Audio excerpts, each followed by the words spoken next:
7 years ago, I was diagnosed with stage 4 cancer.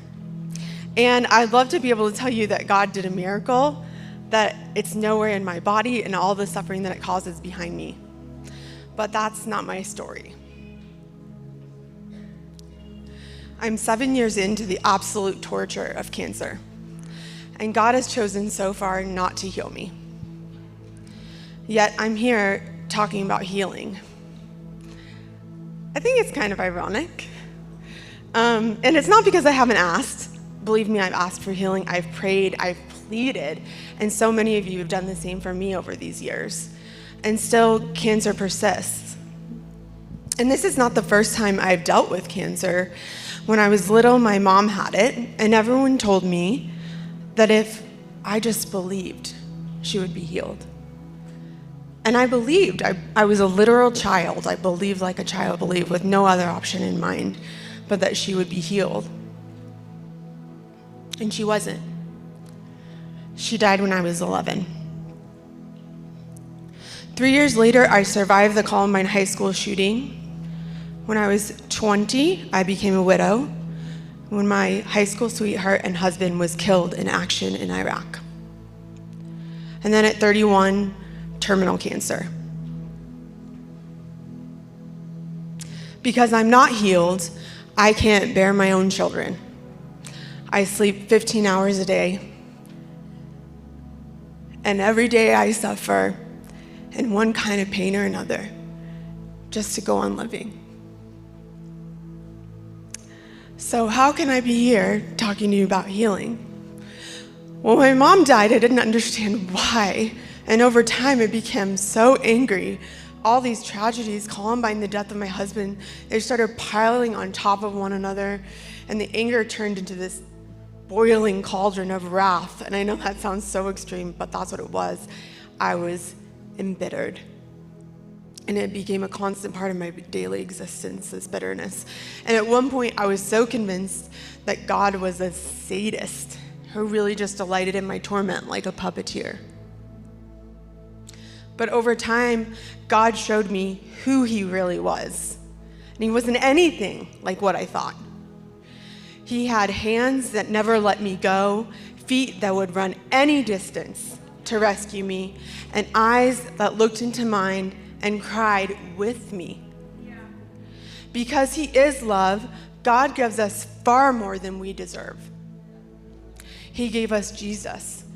And Jesus came here to us, becoming one of us, and then broke himself for us.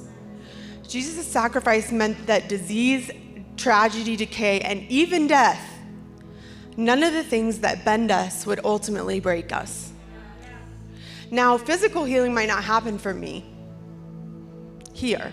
I might not get healed until I see Jesus face to face. But the fact is that healing is going to last. Whatever healing I get here is by nature temporary. And if my body is temporary and my soul is eternal, then I think it's a reasonable argument to make that the healing of my soul is far more important than the healing of my body. And God has healed my soul over and over and over again. He's loved me into greater and greater peace through cancer. And that peace truly surpasses my circumstances. Listen, guys, I've had 9 surgeries, 2.5 years of chemo. I'm on an experimental treatment right now. I lost a bunch of my hair. I'm exhausted all the time. But my peace has still grown. God does promise to heal my body, too, here or in heaven or in that final chapter, when everything is not just healed, but even better, made completely new. I will be healed, and so will you. It's just a matter of time. See, our wounds are no match for Jesus.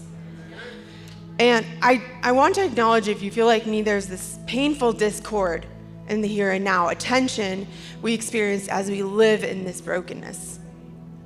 You might be thinking, all of that might be true, that's great, but how can you say that? Aren't you angry? Can he still be a healer if he hasn't healed you? And I've said it too. God, I know you can. It's not because I don't believe. I know you are able to heal me, but you haven't. That person's cancer disappeared.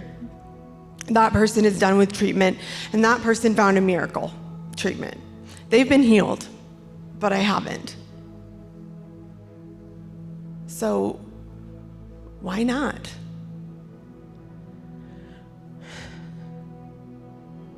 I'd like to start answering this by zooming out and sharing a perspective that I believe is solidly biblical, that has helped me think through this very painful question. First, I believe that my life is not a right, but rather a privilege and a gift. And it should be treated as such. I am here because he willed it and wills it still. We are here because he wanted us to be here. We are here for a cause greater than what might make us happy at any given moment. And bigger than my own healing is that God put me here for a reason, for his purpose and not my own. Even if I'm not healed, I experience victory in being able to surrender to him and being able to say, your plan, not mine. And this, my song of surrender, is also my song of ascent. Surrender is possible because I believe God is love, and I believe that all will be made right. I believe that the curation of my soul is more important than the preservation of my body, which is gonna go anyway. I like too that Jesus doesn't lie to us about this. He doesn't say everyone is going to get healed here in part 1, where everything is broken. He says tragedy is a promise, difficulty is a promise. Before Jesus went to the cross, he told his disciples, in this world you will have trouble, but be of good cheer, for I have overcome the world. So whether God chooses to heal me here or not, I have to remember that he is God and I am not. I tell him what I want. I want children and a long life. But my story is part of a much bigger story. It's part of his story. So you can say, why me? But you can also say, why not me?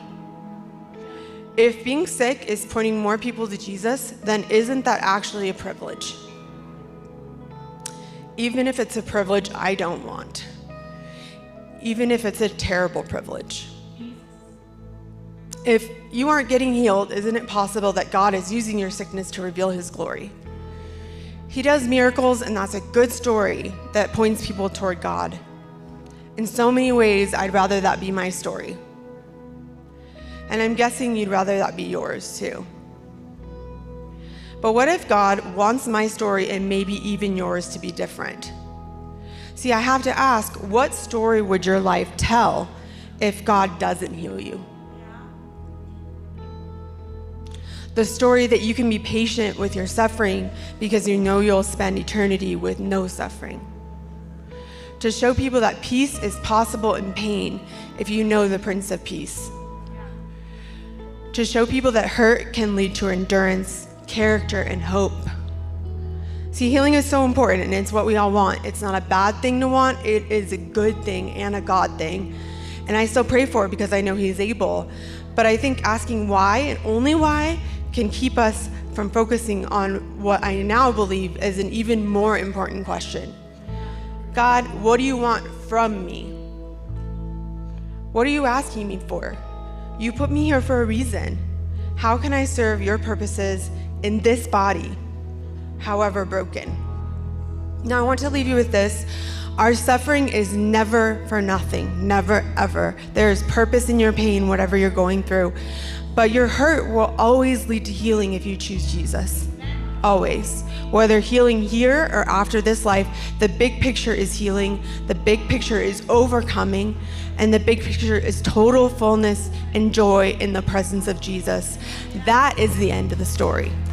And that can be your story. Choose Jesus, and that will be your story.